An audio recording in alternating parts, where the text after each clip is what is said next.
A'udzubillahi minasyaitonirrajim. Bismillahirrahmanirrahim. Kita memulai surat Al-Alaq, surat yang ke-96. Surat ini wahyu yang pertama kali turun, tapi justru isinya menarik sekali. Karena merupakan petunjuk untuk menjadi manusia berkualitas. Surat Al-Alaq ini isinya justru untuk menjadikan kita sebagai manusia yang berkualitas.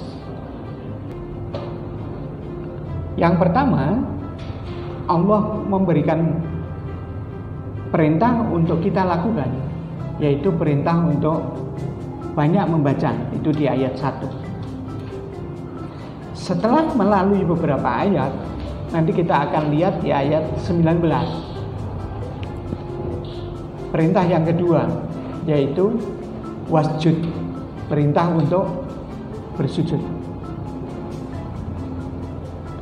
Kemudian ketika kita menyelesaikan ayat 19 itu, ada perintah lagi, waqud, tadi perintah untuk mendekatkan diri kepada Allah. Ini kita ambil secara global, perintah di dalam surat Al-Alaq, surat yang ke-96. Mari kita lihat ayat awal. Jadi saya ulang kembali, surat Al-Alaq ada perintah membaca.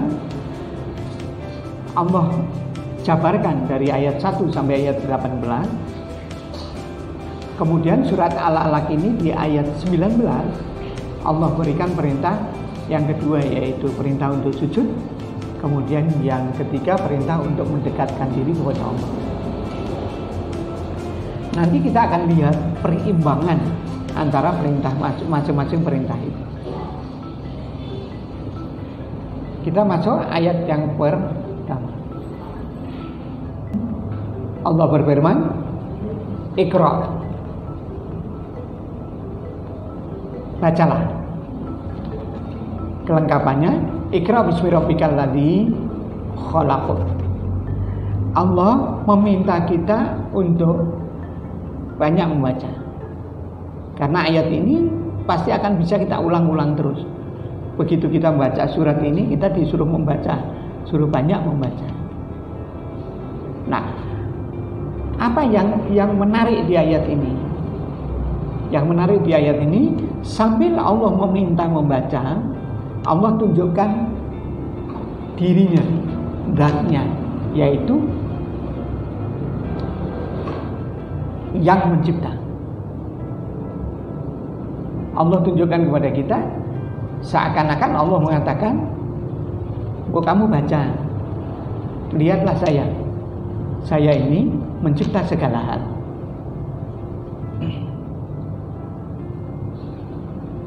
Teruslah membaca. Perhatikanlah Tuhan. Dia punya sifat selalu mencipta, selalu berkreasi. Tentunya akan menggugah kita. Jika kita ingin menjadi manusia yang ingin mencipta banyak kreasi, Allah menganjurkan kita untuk banyak membaca. Saya lanjutkan. Insya Allah, ketika kita terus membaca, maka dalam diri kita akan tumbuh kemampuan untuk terus berkreasi. Mengapa? Karena jelas dengan membaca ilmu kita akan bertambah. Kemudian Allah jelaskan kepada kita, khalaqal insana min 'alaq. Allah itu mencipta, terutama Dia telah menciptakan manusia dari segumpal darah. Dia telah menciptakan manusia dari segumpal darah. Segumpal darah barang yang tidak berguna bagi kita. itu mampu dia rubah menjadi makhluk yang luar biasa. Kalau kita mencipta barang, bisakah dia berkreasi tanpa batas?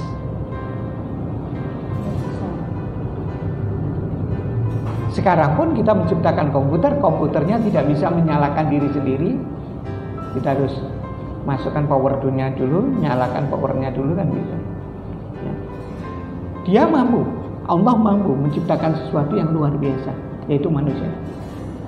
Nah, ini Allah pamerkan ke kita. Dengan sebelumnya Allah memerintahkan untuk kita untuk banyak membaca. Jadi dengan banyak membaca, insya Allah kita akan menjadi manusia yang lebih kreatif. Ayat lanjutannya, Allah berfirman, Iqra wa rabbukal akram. Allah masih menganjurkan kita untuk banyak baca. Kira-kira manfaatnya apa? Kemudian Allah menambah bahwa selain dia mencipta,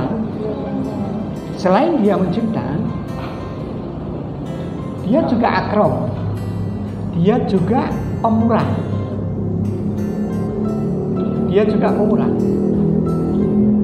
dia banyak memberi. Inilah yang akan terwujud dalam diri kita. Ketika kita banyak baca, kita punya ilmu banyak. Ketika kita punya ilmu banyak, punya skill lebih tinggi gara-gara membaca juga, sehingga kita mau mendapatkan sarana hidup lebih banyak, sehingga kita bisa berbagi pada orang lain seperti Allah berbagi. Allah menginginkan kita seperti itu. Jadi orang ketika ilmunya didapat, apa yang didapat secara keseluruhan dari membaca itu, mari kita berbagi. Sebagaimana Allah juga berbagi. Jadi mari kita terus membaca. Kita perhatikan Tuhan itu akram, dia punya sifat pemurah. Artinya dengan banyak membaca, insya Allah kita akan menjadi makhluk yang pemurah, banyak memberi kepada orang lain. Mari kita lihat ayat berikutnya. Allazi 'allama bil qalam. Allah tunjukkan kepada kita, kalau toh kita belum banyak memberi dari hasil pandainya kita, setidaknya ilmu kita itu sendirilah yang kita transfer. Kita pemurah dalam hal mengajarkan ilmu kepada orang lain. Banyaklah terus membaca. Insya Allah akan tergerak hati kita untuk menyampaikan apa yang kita miliki. Allah mengajarkan orang dengan pena. Artinya dengan banyak membaca, kita akan mampu mentransfer ilmu pada orang lain. Mengapa? Karena kita punya modal ilmu dari hasil membaca. Nah, kalau kita tidak punya modal ilmu apa-apa, apa yang kita berikan? Pasti tidak ada. Bahkan lewat membaca itu, ketika kita mentransfer ilmu, kita mengajarkan ilmu kepada orang lain, bisa lebih kreatif lagi. Tidak hanya dengan ucapan, tapi juga dengan data. Bisa PowerPoint, bisa alat peraga apapun, sehingga bisa dibawa pulang ke rumah. Sehingga guru yang mengajarkan tidak dijumpainya lagi, tidak ada masalah, karena sudah ada bahan-bahan yang didapatkan. Ini karena kekreatifan orang yang banyak membaca. Jadi bukan hanya sekedar mengajarkan dengan ucapan saja. Kemudian Allah berfirman, "Allamal insana ma lam ya'lam." Ketahuilah, dia mengajarkan manusia apa yang tidak diketahui oleh manusia itu. Artinya dengan membaca, insya Allah akan muncul keinginan kita untuk memandaikan orang lain juga, tidak hanya sekedar mengajar. Jadi tahap pertama kita punya ilmu, kita ngajar. Tapi lama-kelamaan dengan kita banyak membaca, begitu kita tahu manfaat membaca untuk diri kita, kita akan membuat orang yang kita ajar tidak hanya sekedar ngajar terus pergi. Betul-betul orang yang kita ajari itu kita ingin menjadikan kualitas dia dalam apa yang kita ajarkan itu naik. Jadi pertanyaannya sekarang, maukah kita menjadi orang yang kreatif, banyak mencipta? Maukah kita menjadi orang yang pemurah, banyak berbagi?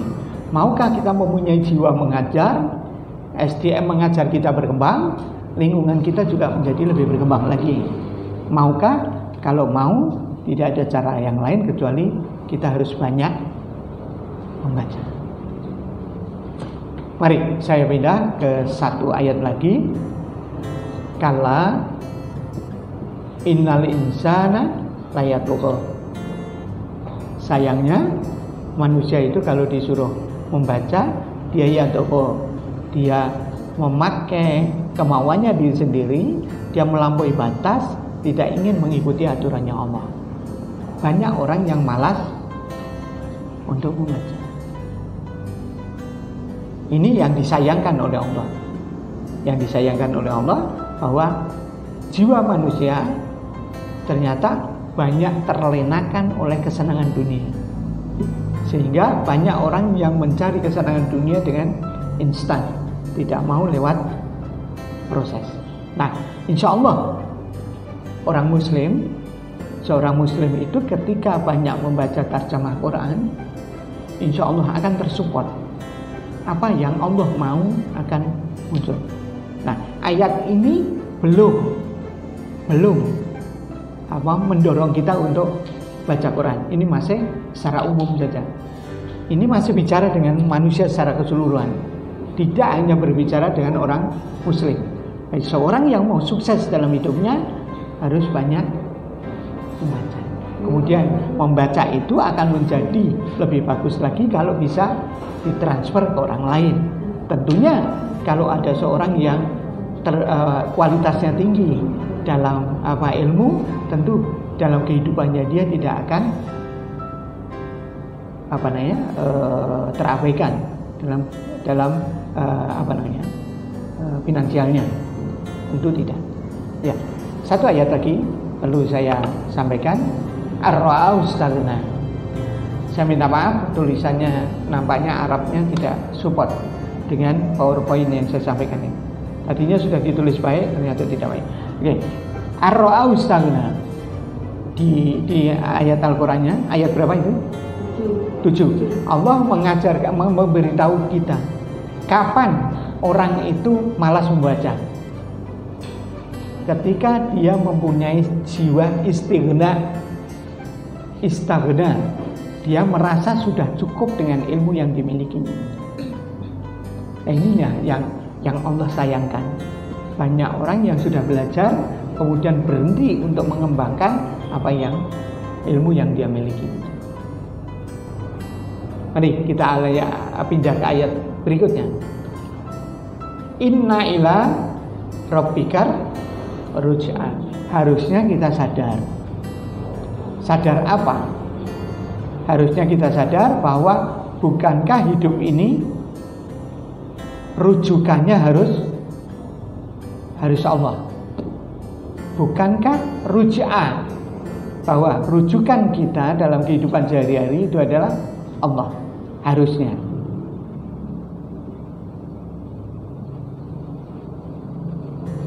Nah, kalau kita dalam kehidupan merujuk kepada Allah, jangan merujuk pada kemauan kita, maka Allah akan memberitahu kita bahwa maunya Allah dalam hidup ini kita harus banyak membaca. Allah itu tempat kembali. Segala sesuatu kita rujukannya harus Allah. Kalau Allah menginginkan kita banyak baca, kita harus banyak baca. Bahwa kehidupan di dunia ini siapa yang paling paham? Allah, karena dia yang menciptakan alam ini. Maka ruj'ah Allah yang harus kita jadikan sebagai rujukan kita. Mari kita masuki ayat 9 dan 10. Ini mengenai orang yang tidak banyak membaca. Allah bertanya kepada kita, Ara'aital ladzi yanha 'abdan idza shalla. bagaimana pendapatmu tentang orang yang melarang seorang hamba ketika dia melaksanakan sholat? Apa pendapatmu? Ada orang di masjid, si A mau sholat, si B masuk, B melarang si A sholat. Apa pendapatmu? Jika ada orang melarang orang lain untuk sholat. Melarang orang sholat itu perbuatan baik atau buruk? Ketika kita menyangka perbuatan itu buruk, apa yang harus kita lakukan? Kalau kita menyangka, kalau kita menganggap bahwa melarang orang sholat itu perbuatan buruk, apa yang harus kita lakukan? Tidak usah dijawab, karena Allah akan memberitahu kita. Kita diminta oleh Allah jaga emosi. Jika kita memandang bahwa perbuatan melarang orang sholat itu buruk, maka kita akan bertindak terhadap orang yang melarang sholat, kan gitu. Saya ulang lagi, kalau kita sudah menganggap bahwa melarang orang sholat itu buruk, tentu kita akan melakukan tindakan. Nah, Allah mengatakan jangan emosi. Jangan emosi dulu. Kenapa gitu ya Allah? Maka Allah mengatakan, Ara'aita in kana 'alal huda aw amara bittaqwa. Bagaimana kalau yang melarang orang sholat itu dia alal huda, dia dalam kehidupannya selalu mendapatkan petunjuk Allah. Bagaimana kalau dia selalu menyuruh orang bertakwa? Ibaratnya seorang kiai. Apakah kita mengatakan buruk? Kemudian ara'aita in kadzdzaba wa tawalla. Apakah juga sama ketika seorang yang selalu berbuat buruk kemudian melarang orang sholat, kita samakan dengan seorang kiai yang melarang sholat? Nah, kalau berbeda, Allah akan tanya, ada apa? Lanjut. Seorang kiai melihat ada orang mau sholat dilarang. Kemudian ada seorang preman melihat orang sholat, orang yang mau sholat dilarang oleh preman itu. Kalau kita menganggap kiainya lebih bagus daripada preman, belum tentu. Siapa tahu premannya akan mengatakan, saya ini walaupun preman, saya tahu urutan orang wudu. Orang ini mau sholat tapi wudunya tidak. Maka apa yang harus kita lakukan terhadap orang seperti tadi? Ketika seseorang hendak melarang orang sholat, ya kita harus bertanya dulu, ya kan gitu. Bertanya dulu, lihat-lihat dulu, bertanya, kita koreksi dulu. Kira-kira ada apa orang ini kok melarang orang sholat? Kita jangan membangkitkan emosi kita dulu. Nah, jadi tindakan kita terhadap orang ini bagaimana? Sama apa tidak? Ya kita tanyakan pada diri kita. Jadi Allah hanya mengajak kita, kalau ada terjadi sesuatu itu jangan cepat mengambil kesimpulan dulu, diteliti dulu. Kalau kita emosi malah jadi masalah lagi. Jangan terlalu gegabah untuk mengambil kesimpulan. Inilah yang Allah arahkan ke arah kita yang kurang banyak membaca. Orang yang tidak banyak membaca itu pasti akan gegabah dalam mengambil kesimpulan atas kejadian yang dia lihat, kejadian yang dia rasakan, dan kejadian yang dia dengar. Hati-hatilah ketika kita mempunyai telinga, hati-hatilah ketika kita mempunyai rasa, kita mempunyai mata, hati-hati dalam menyimpulkan keadaan lingkungan. Apa yang kita lihat, apa yang kita dengar, apa yang kita rasa, jangan segera spontan mengambil kesimpulan. Teliti dulu. Kemudian Allah berfirman, alam ya'lam bi annallaha yara. Apa dia tidak tahu kalau dia mengambil kesimpulan buruk, apa Allah tidak melihat dia? Ya inilah jawaban Allah terhadap orang-orang yang berkesimpulan terhadap sesuatu peristiwa, cepat sekali mengambil kesimpulan. Harusnya pelan-pelan. Ya, orang yang tergesa-gesa mengambil kesimpulan dalam sebuah peristiwa, dia nampak tidak banyak membahas. Dia harusnya diam dulu, menganalisa dulu, baru dia baca. Setelah dia analisa dengan bagus. Kemudian Allah berfirman pada ayat 15, kalla la illam yantahi. Allah mengingatkan, la illam yantahi, kalau dia tidak mau berhenti. Berhenti dari apa? Iya, berhenti dari malas membaca. Kalau dia tidak berhenti dari malas membaca, kalau dia tidak berhenti dari istighna, merasa cukup di ayat 7 tadi, maka Allah berfirman, lanasfa'am bin nasiyah. Allah akan ambil ubun-ubunnya, otak bagian depan. Nanti silakan search di Google, apa manfaat otak bagian depan. Penyimpanan data, pengolahan data, itu nanti kita akan dapatkan di sini. Jadi orang yang tidak banyak membaca tadi, ketika menghadapi situasi dia tidak bijaksana, seringkali emosi. Inilah karena otak bagian depannya sudah tidak berfungsi lagi.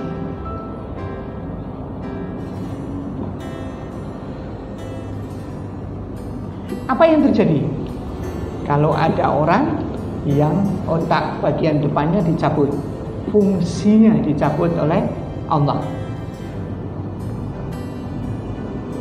Kalau dia didiamkan, maka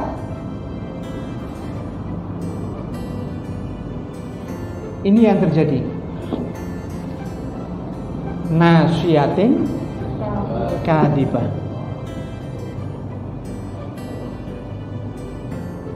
Dia menghadapi keadaan dengan ilmu lama, maka dia akan dicap sebagai kadibah, pembohong. Dia menghadapi situasi baru dengan ilmu lama, dia akan dicap khoti'ah, orang yang selalu salah. Yang ketiga, Allah berfirman, faliyat unadiyah, silakan mencari pendukung. Dianggap oleh Allah, dianggap oleh Allah, sekali lagi, dianggap oleh Allah orang ini tidak punya pendirian. Ini resiko orang yang tidak banyak membaca. Yang dia ungkapkan dusta, yang dia ungkapkan bohong, dan dia tidak akan punya pendirian, sehingga dia selalu bertanya kepada orang lain. Hati-hatilah diri kita, jangan sampai masuk dalam kondisi ini. Nah, kalau orang ini tetap tidak mau membaca, maka Allah berfirman, sanat uzzabaniyah. Allah akan memfungsikan malaikat zabaniyah. Untuk apa? Ya tadi itu, lanasfa'am bin nasiyah. Untuk mencabut fungsi otak orang yang tidak banyak baca, itu tugasnya malaikat zabaniyah.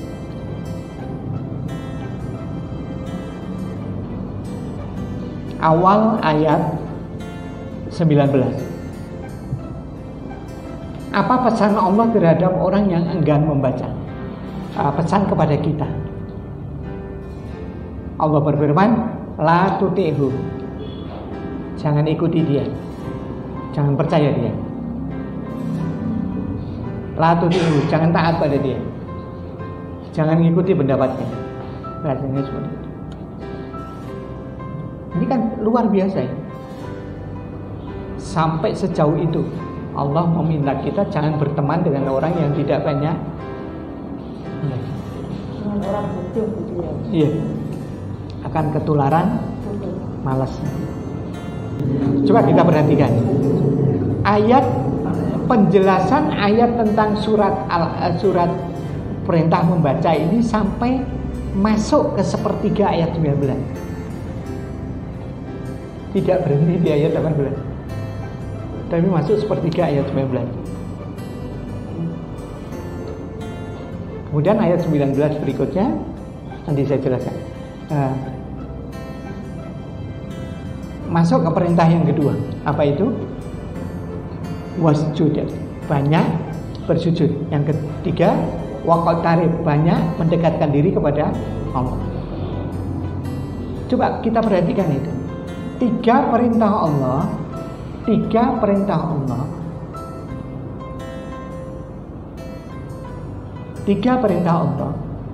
yang banyak, yang perintah membaca dijelaskan sampai panjang lebar. Tapi yang sujud hanya disuruh sujud saja, yang mendekatkan diri kepada Allah juga tidak dijelaskan. Artinya apa? Nanti kita akan paham sendiri. Bekal sujud itu akan diwarnai oleh banyak membaca kita. Bekal mendekatkan diri kepada Allah pun diwarnai oleh banyak membaca itu. Sehingga Allah tidak perlu menjelaskan sujud itu apa dan apa mendekatkan diri kepada Allah. Saya akan sedikit masuk. Perintah kedua wajud, agar kita memperbanyak sujud, yaitu memperlama waktu sujud atau banyak untuk melakukan sholat atau memperlama waktu sholat. Apa yang muncul setelah kita banyak sujud? Ketika kita banyak ilmu dari membaca itu, kita akan terhindar dari rasa takabur karena banyak ilmu. Ketika kita banyak sujud kepada Allah, kita merasa bahwa ilmu ini tidak hanya usaha saya dalam mendapatkannya, tapi Allah pun ikut membantu saya menjadi pandai. Dengan banyak sujud, kita tidak takabur. Jadi dalam hidup ini ada tiga hal yang penting kita kerjakan. Satu, banyak membaca supaya keilmuan kita tambah, wawasan kita bertambah. Yang kedua, kita banyak sujud agar ilmu kita terarah menjadi lebih berkualitas. Yang ketiga, kita banyak membaca tarjamah Al-Quran agar apa yang kita pelajari tadi nyambung dengan apa maunya Allah. Yang kita pelajari dari membaca sehingga menjadi ahli itu nyambung dengan apa maunya Allah di dalam Al-Quran. Ya, saya kira itu yang bisa saya sampaikan. Silakan dipelajari lagi dari ayat 1 sampai ayat 19. Mudah-mudahan kita semakin terinspirasi dengan ayat-ayat Al-Quran yang kita pelajari. Mari kita akhiri dengan bacaan alhamdulillah bersama-sama. Alhamdulillahirabbil alamin. Subhanakallahumma wa bihamdika asyhadu an la ilaha illa anta astaghfiruka wa atubu ilaik. Assalamualaikum warahmatullahi wabarakatuh.